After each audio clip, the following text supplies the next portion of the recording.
Well, social media warnings about potential sex trafficking ploys are making the rounds again on TikTok, with users claiming zip ties on cars are sex traffickers' way of identifying people as targets. 41 NBC's Ariel Schiller wanted to know if there's any truth to those claims. She spoke with a local organization about signs of sex trafficking and how to keep yourself safe.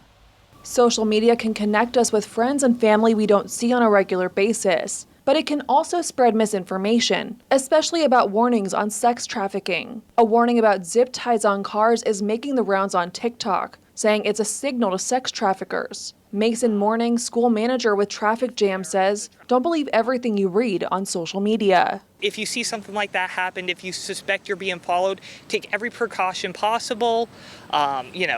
If you're at a store and somebody's freaking you out, or you see a black zip tie on your car after the store, go in, talk to the management, call the police, do whatever you need to protect yourself. Officer Greg Martin with the Warner Robins Police Department says their office hasn't gotten any calls about zip ties on cars. He says many sex trafficking warnings end up not being true. We found out that those are actually social media phenomenons that are going around that have no factual basis or anything like that as far as being watched for or being potential victims of sex trafficking or anything like that. According to Morning, most trafficking starts in troubled homes. It's a mental manipulation type of thing. So one of the things you can look out for students is if they're skipping classes, if they're sneaking out late, if their behavior just changes radically, like something's not right there and it could be trafficking.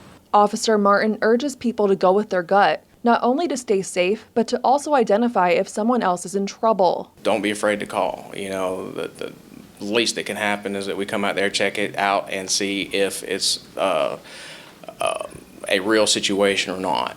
In Macon, Ariel Schiller, 41 NBC News. Now, if you think you've seen a victim of sex trafficking or been one, make sure you don't approach them. Instead, get a detailed description of what they look like and who they're with, and call the National Sex Trafficking Hotline at 1-888-373-7888.